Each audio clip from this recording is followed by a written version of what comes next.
Qurankan kolbu ini, maka nanti ketika sang Al-Mahdi muncul, kita nggak kaget. Saya khawatir Pak, setelah nonton Al-Fatar itu, karena Fatar muncul ya. Avatar yang Bapak Ibu lihat, itu kan konsep Nesia dalam semua agama, lalu dibuat menjadi hiburan.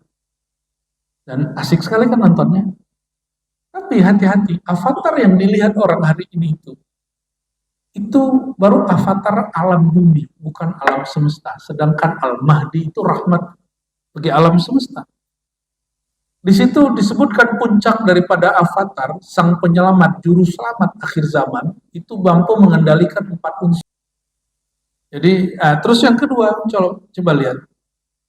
Di situ avatarnya mengendari apa?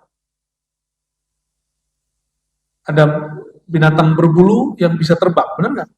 Saya agak ngeri Pak. Yang saya dengar lain kebalik. Justru Dajjal itu, nah ini kita dengar dari pandangan ulama yang kasyaf. Punya kendaraan, salah satunya kendaraan yang punya kendaraan bisa terbang sebesar itu, sebesar yang dikendarai si Al-Fatar.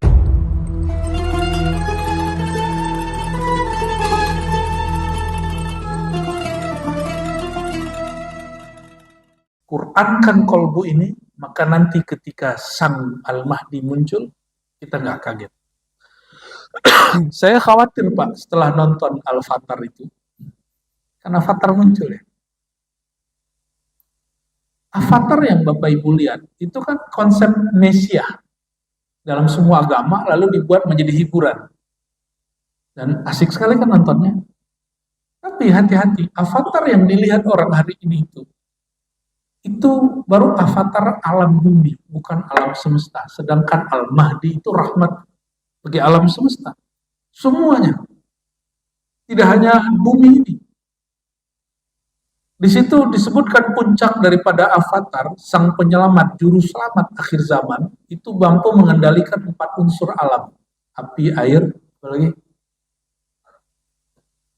Itu disebut orang sakti. Hanya mengendalikan bumi. Kalau dalam ilmu kemarifatan, orang ini disebut wali alam, bukan wali Allah. Dia cuma wali alam, bukan wali Allah. Kalau wali Allah, tidak hanya 4 unsur alam semesta itu. Coba lihat baginda Nabi Muhammad SAW tunjuk matahari, itu matahari berhenti Pak sejenak, karena Sayyidina Ali mau sholat asarnya telat. Mataharinya sudah separuh, terbenam. Nabi tunjuk, wahai matahari, tahan sejenak. Ya. Saudaraku Ali sedang mau sholat. Tungguin. Jadi tidak hanya anasir yang 4 itu, sampai matahari, sampai bulan, itu bisa dikendalikan oleh Rasulullah SAW. Tapi Rasulullah nggak pakai itu setiap hari. Karena itu namanya melanggar hukum alam. Disebut khariqul adah, merobek hukum alam. Jika ada satu hukum alam dirobek, maka dia berefek kepada hukum-hukum yang lain. Ini bahayanya. Jadi, terus yang kedua, coba lihat. Di situ avatarnya mengendari apa? Ada binatang berbulu yang bisa terbang, benar nggak? Saya agak ngeri Pak. Yang saya dengar lain kebalik. Justru Dajjal itu, nah ini kita dengar dari pandangan ulama yang kasyaf. Punya kendaraan, salah satunya kendaraan yang punya kendaraan bisa terbang sebesar itu, sebesar yang dikendarai si Al-Fatar itu. Apa yang saya khawatirkan nanti, film ini masuk ke alam bawah sadar anak-anak muda. Mungkin Bapak Ibu, mohon maaf, sudah ada yang berpulang sebelum sang imam itu muncul. Wallahu a'lam. Mungkin ada yang dipanjangkan umurnya. Di saat nanti Imam Mahdinya muncul, Dajjalnya muncul, si Dajjalnya mengendarai binatang yang bisa terbang. Orang mengira, oh ini avatar, ini Mahdi. Itu yang saya khawatirkan. Ya. Sedangkan Imam Mahdinya tidak dikasih buruk. Nggak dikasih buruk, Pak. Disuruh berjuang seperti manusia biasa. dikejar-kejar, mau dibunuh orang dari mana-mana. Maka mereka hanya bergerak malam hari, setiap kali terbenam matahari baru mereka bergerak untuk menyelamatkan diri, untuk kemudian berpindah ke negeri yang tanah suci itu Mekah. Ini enggak seperti yang diimajinasikan orang-orang yang berbicara akhir zaman sesuai dengan imajinasi, khayalan. Tiba-tiba sekarang ada Imam Mahdi di Baiat di Mekah, kan ada sekarang begitu. Ya. Betul lah. Dalam hadis Imam Ahmad itu ada satu riwayat, Mahdi palsu nanti diikuti oleh banyak perempuan. Nah, ini hati-hati ibu-ibu. Hati ibu-ibu ya. Berarti ibu-ibu ini sangat sensitif, gampang tersentuh. Saking tersentuhnya sama palsu aja ikut. Maka mesti mengerti ilmu akhir zaman dengan akal yang waras, hati yang bening, rohani yang terbimbing oleh Allah Subhanahu wa taala. Bukan cocok logi. Ya, mencari Mahdi bukan cari orang yang hidungnya mancung, jidatnya lebar. Kalau itu mah banyak. Al-Mahdi itu yang diberi hidayah. Yang diberi hidayah Allah, hidung, jidat, atau kolbu. Kolbu. Maka yang mengenal Al-Mahdi itu cuma ahli kolbu. Bahkan ahli ruh barangkali, kalau diistilahkan. Nah, semoga Ramadan itu tidak hanya bulan ritual. Ritual itu kuantitas menyembah, tapi juga nanti menjadi bulan spiritual. Spiritual, jadi apa beda ritual dengan spiritual? Ritual itu sibuk dengan tetek bengek yang sifatnya rukun syarat, rukun syarat, rukun syarat. Sudah bid'ah, simbol-simbol. Tapi spiritual sifatnya kualitas. Jangan hanya mulai malam Ramadan. Mulai malam nanti, mulainya dicicil. Sehingga nanti bulan Ramadan capeknya sudah nggak ada. Ini malam nanti mulai latihan Pak. Ya, 3 rakaat, 5 rakaat, kalau perlu langsung 11 rakaat. 2, 1. Ini yang afdal. Nah, ini terlepas dari pembicaraan kita tadi. Nah, saya nggak tahu di sini sholatnya berapa rakaat. 11. Caranya 4 atau 2. Alhamdulillah ya. Agak lama perjuangan kita dengan kawan-kawan para asatis untuk merubah tradisi 4 menjadi 2 rakaat. Ya, karena untuk mendewasakan takmir masjid ini agak sulit. Ya, mohon maaf Pak. Di banyak masjid itu takmir masjid ngomong gini, jamaah pilih mana 4 atau 2. Kalau jamaah pasti pilihnya Pak. 4 cepat. Pilih mana 20 atau 11, jamaah pilihnya mana? Tuh, karena persoalan hukum dimusyawarahkan bukan dengan ahlinya, tapi dengan orang awam. Kalau sama ulama apa ya, pasti jawabnya 20. Karena 11 itu bukan sholat tarawih. Nabi itu sholat 11 rakaat itu di bulan Ramadan dan di luar Ramadan. Ada sholat tarawih di luar Ramadan. Ada nggak? Ini sekedar pengetahuan Pak. Semoga suatu saat masyarakat di sini ritualnya meningkat dengan spiritualnya naik dan jadi 20 rakaat. Gak usah 1 juz, pakai al-haqqul mutakatsir cukup. Al-haqqul mutakatsir, qul ya al-kafar, qul wallahu ahad cukup. Tapi gak usah cepat-cepat, standar. Katanya pengen dapat qiyam man qama, ya. Siapa yang berdiri qiyamul lail, ya. Ghafarallahu lahu ma taqaddama min dzambi. Kan ayat yang hadis yang dibaca hampir tiap malam sampai akhir Ramadan. Hatta bulan Syawal masih baca hadis itu Ustaz. Enggak tahu kehabisan bahan atau emang pengen ingatin umat. Jadi kalau yang tepat, ini mohon maaf pengurus kan mengerti hukum. Jika ingin menentukan satu peribadatan, bukan bermusyawarah dengan jamaah, musyawarahnya dengan guru ngaji, dengan ulama ahli hukum. Ya. Dan alhamdulillah di banyak masjid yang tadinya 4 sekarang sudah 2. Kenapa? Karena pengurusnya nanyanya ke ulama, bukan nanyanya ke orang awam. Ya, kalau saya sebagai orang awam, saya milih 4 cepat. Ya, nggak milihnya nggak 20, milihnya 11. Meskipun secara hukum Islam, dalam fikih, sholat tarawih itu nggak ada batasannya. Boleh 2, boleh 4. Tapi ulama kita, para sahabat sepakat bahwa mereka dipimpin oleh Sayyidina Ubay bin Ka'ab 20 rakaat. Dan itu riwayatnya sahih. Dan ulama ahli fikih sepakat itu ijma, kesepakatan. Yang ada itu di sejarah umat Islam, itu nambah, bukan kurang. Yang di Indonesia jadi kurang.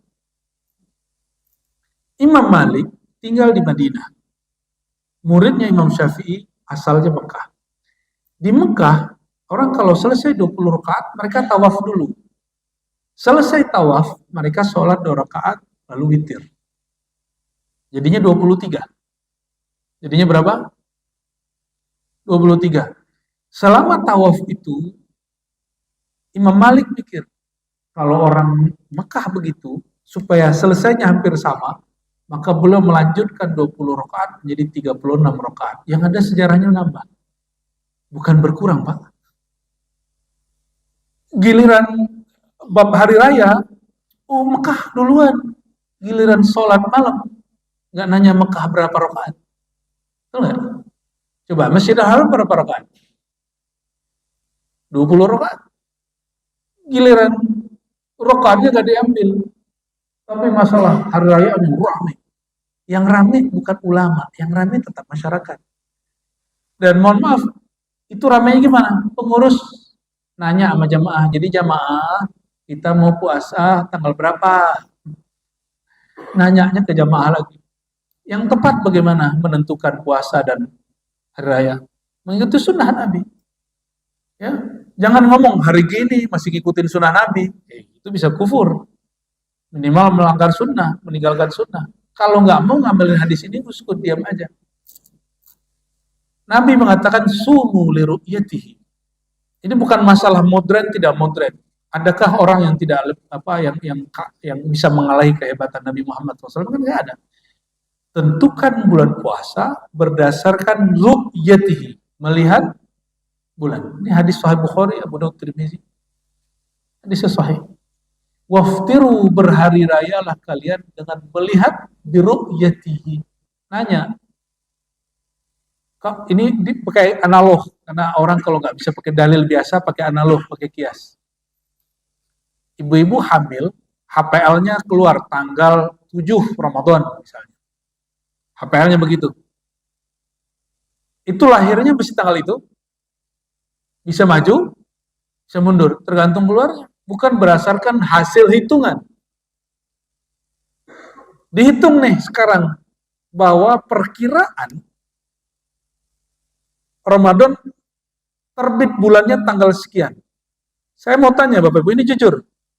Itu bulan ngikutin hasil penanggalan? Atau gimana?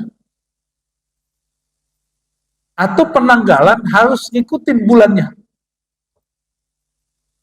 Gimana yang pas? Ini nggak ada urusan NU Muhammadiyah, Pak. Saya udah lewat masalah debat-debat begitu. Kita sekarang hanya ingin mengamalkan sunnah Nabi Muhammad SAW. Hanya ingin mengamalkan sunnah Nabi. Bapak cek semuanya. Nabi tidak pernah pakai hisab. Sahabat tidak menggunakan hisab menentukan Ramadan. Sampai tabi'in, tabi'in, baru ketika umat Islam menaklukkan Romawi, orang Romawi ngambil ilmu dari Yunani. Yunani dulu belajar ke India. Maka hisab dan falak nujum itu diambil dari orang India lama. Silakan lihat sejarahnya. Itu bukan dari Islam. Katanya ikut Nabiullah, Nabiul Arab, Nabiul Arabi, Nabi orang Arab, bukan Nabi Hindia, bukan Nabi Yunani. Ya. Itu kalau mau ketat. Gitu. Kalau mau apa? Ada NU Muhammadiyah, hadis ini sudah ada belum? Ya. Belum ada NU Muhammadiyah, hadis ini sudah ada belum? Nah, coba ayatnya lihat. Faman syahida minkum syahra falyasum. Ini dalilnya. Kalau nggak percaya sama hadis ini ayatnya. Siapa yang menyaksikan bulan, maka berpuasalah. Perintahnya jelas. Syahida, menyaksikan. Menyaksikan dengan kasat mata. Maka Nabi dalam hadis Imam Tirmizi Nabi SAW nggak melihat bulan. Tiba-tiba ada pengembala datang dari padang pasir, tengah malam datang ke Nabi SAW dan mengatakan, ya Rasulullah, ini kotor itu. Aku telah melihat sang hilal bulan sabit itu muncul. Lalu Nabi tanya, ada nggak saksimu? Ada. Ya sudah. Langsung kemudian Nabi buat pengumuman, besok kita puasa. Jadi nggak mesti kemudian kita bersikeras. Ya. Dan perhatikan, ya, kok bisa beda antara satu negeri dan negeri lain. Jadi dulu dalam hadis Nabi dan hadis sahabat tabi'in, yang terjadi perbedaan itu bukan ada puasa, enggak. Itu beda negeri, beda kampung. Muawiyah pergi ke satu kota, itu kota Madinah. Dia berangkat dari Syam, dari Damaskus. Lalu dia menyaksikan Sayyidina Abdullah bin Abbas yang tinggal di kota suci saat itu, menentukan bulannya beda dengan ibu kota. Waktu itu Damaskus. Bertanyalah Quraib, ada apa ini wahai Ibnu Abbas? Kamu nggak patuh sama pemerintah? Jawaban Ibnu Abbas apa? Hakadha amarana Rasulullah SAW. Beginilah Nabi perintahkan aku melihat bulan. Maka Imam Muslim ngasih judul itu hadis, likulli baladin ru'yatuhum, bukan likulli syakhsin. Setiap negeri punya ru'yat, bukan setiap orang punya ru'yat. Itu bid'ah. Mana yang sunnah? Beda negeri, beda ru'yat. Maka kita dan Mekah nggak boleh. Apa nggak mesti sama? Coba saya mau tanya Bapak Ibu, kalau siang duluan mana? Kita apa Mekah? Tapi dalam hitungan Arab, yang lebih duluan, yang dihitung itu malamnya atau siangnya? Yang pertama dihitung. Ya, lebih dulu malam kita atau Arab? Mana yang lebih dulu? Lebih dulu malam kita. Tapi, coba perhatikan. Jam 6 nanti, orang melihat bulan. Contoh. Jam 6, orang melihat bulan. Itu di Mekah jam berapa? Udah bisa lihat bulan belum? Orang Indonesia memutuskan, kami sudah lihat dari Sabang sampai Merauke, bulan tidak terlihat. Karena apa? Karena mendung atau lain sebagainya. Di Arab jarang mendung. Di jam, kita sudah jam 10, mereka jam 6. Bulannya sudah terbit. Bulannya sudah terbit. Itulah kenapa Mekah bisa lebih dahulu puasa dan Syawal daripada kita. Jadi nggak usah kemudian norak itu pengurus nelpon-nelpon sampai ke Mekah. Ustadz Mutawfi ditanya, Ustadz, Mekah itu gimana? Sudes kapan? Itu norak namanya Pak ya, nggak punya ilmu. Kalau ngikutin ilmu Indonesia, hebatnya Indonesia ini nggak maksa-maksa, itu aja hebatnya. Ya. Tim Isbat itu sudah paling oke. Tim Isbat itu bukan NU, bukan Muhammadiyah, tapi dia semua kelompok masuk, tapi Muhammadiyah keluar. Ya, Muhammadiyah keluar benar. Ini saya punya kakek-kakek itu rata-rata Muhammadiyah, tapi bapak saya seorang sufi, mursyid tariqah. Tante saya ada yang masih ketua Aisyah. Kami beda puasa emang. Tapi kami sepakat puasa itu 1 Ramadan, cuma beda hari aja. Ya, dan kami sepakat bulan Syawal, hari raya itu 1 Syawal. Nggak ada yang sholat itu tanggal 2 itu nggak ada. Cuma beda hari. Nah, dan sejarah itu muncul sekarang Bapak Ibu. Saya nggak tahu ini fenomena apa. Yang ada di kitab-kitab lama ulama salaf soleh kalam hadis, yang berbeda itu negeri, bukan satu rumah beda. Ya, tapi itu sebenarnya menguntungkan saya, Bapak Ibu. Kalau saya ini suka khutbah, saya bisa dapat 2 proyek. Ya. Seharusnya kita berdoa aja biar itu diabadikan. Dan tapi alhamdulillah saya jarang sekali khutbah, ini jarang ya. Saya biasa jadi makmum. Bapak Ibu yang bukan Allah, maka saya berharap jangan khawatir kok umat Islam setiap tahun ribut masalah awal Ramadan, itu biasa. Kalau sudah paham bab ini, Tidak usah batalkan Muhammadiyah, karena Muhammadiyah pakai hadis, tapi hadisnya lewat ijtihad. Kami inna ummatun ummiyah, kami umat yang ummi, tidak berhisab, tidak menghitung. Gitu. Maka bulan sekian-sekian bagi hitungan. Dalil ini tidak nyuruh pakai hisab, tapi tim ulama Muhammadiyah ngotot sampai hari ini mengatakan bahwa itu dalil hisab. Maka mereka mengatakan ini dalilnya, ini disebut dengan zonni. Tapi anehnya ya sama, awamnya NU dan Muhammadiyah kan sama-sama fanatis. Maaf, yang nggak fanatis itu ustadznya, ulamanya mah beres. Ya, saya jelaskan begitu, terus jamaahnya ngomong apa? Ya, orang kampung saya banyak Muhammadiyah, Pak. Kamu itu siapa? Orang tarjih itu semuanya alim-alim semua. Saya tanya, tahu dari mana Pak orang tarjih alim semua? Tahu dari mana kelompok Bahsul Masail alim semua? Kalau NU belum tentu. Jadi kita ini mengatakan, ayo ikut sunnah Nabi. Ternyata di alam bawah sadar jamaah, kemudian NU Muhammadiyah, mereka taklid kepada Ustaz. Betul nggak? Kita nggak sanggup, ya. Bapak Ibu nggak sanggup mengolah dalil. Yang sanggup mengolah dalil, ulama ahli dalil. Ya. Oleh karena itu, saya tidak sedang ingin mengajak kita berantem, tapi kalau gitu sunnah, lihat bulan. Karena Bapak Ibu tidak bisa melihat bulan, tunggu hasil tim isbat yang melihat bulan. Tapi saya dari kecil pakai hisab, ya sudah, nggak ada masalah juga. Namun itu tidak pernah dilakukan Nabi Muhammad SAW. Coba sekali aja seumur hidup ngikutin sunnah Nabi gitu dalam bab Ramadan, bisa nggak? Ya, siapa tahu habis itu meninggal kan? Meninggal dalam mengikuti sunnah Nabi Muhammad SAW, dan itu indah sekali. Karena kita selalu berdoa, Allahumma admitni, Allahumma tawaffani ala syariati Sayyidina Muhammadin SAW. Ya Allah, jika engkau matikan aku, matikan dalam syariat ajaran Nabi Muhammad SAW. Jadi saya tidak mempersalahkan itu, karena memang ada keilmuannya, tapi dia tidak sekuat orang yang mengamalkan sunnah Nabi tanpa penjelasan yang seperti tadi. Barangkali itu Bapak Ibu, semoga kepalanya tidak pusing meskipun agak hot. Karena khilafah dibahas, khilafiyah pun dibahas.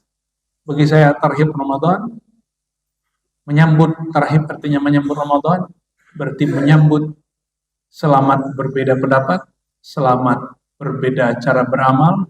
Mari kita rayakan perbedaan ini sebagai hamba Allah Subhanahu wa Ta'ala. Bukan tidak perlu tekar-tekar, tapi kalau sudah punya pemahaman, pahami dengan ilmunya, lalu amalkan dengan sesungguh, Allah yaftah lana walakum, Allah akan bukakan nurnya.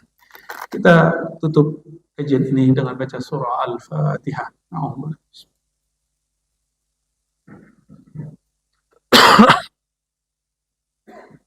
A'udzubillahi minasyaitonir rajim. Bismillahirrahmanirrahim.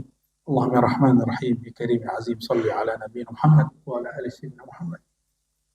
Allahumma ya man ja'ala al-Qur'an munazzalan fi syahri Ramadan. Ya Allah yang menjadikan Quran turun di bulan Ramadan. Izinkan ya Allah, nur Quran itu masuk, turun ke dalam kalbu kami.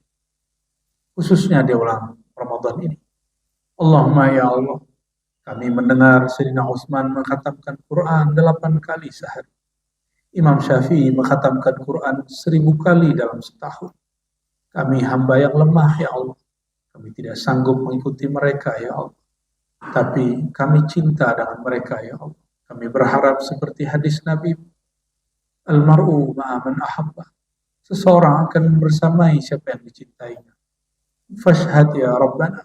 Maka saksikanlah ya Allah. Kami mencintai Nabi Muhammad SAW.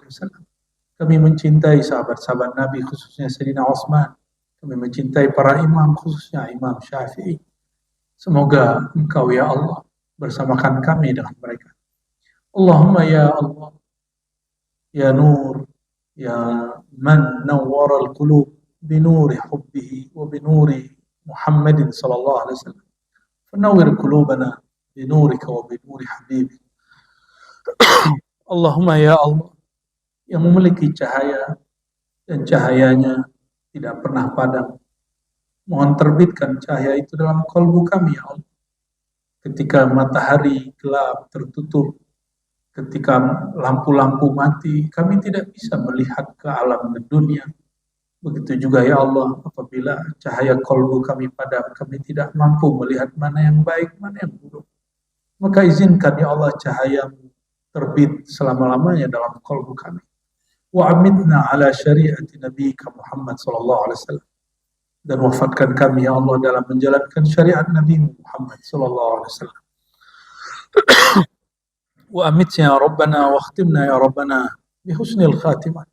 Jika engkau tutup usia kami kapanpun itu ya Allah, maka tutuplah usia kami dalam keadaan terbaik, dalam keadaan membaca kalimat la ilaha illallah Muhammadur Rasulullah, dalam keadaan hati sedang menyebut nama engkau, dalam keadaan rohani sedang merasakan memandang dan dipandang oleh engkau.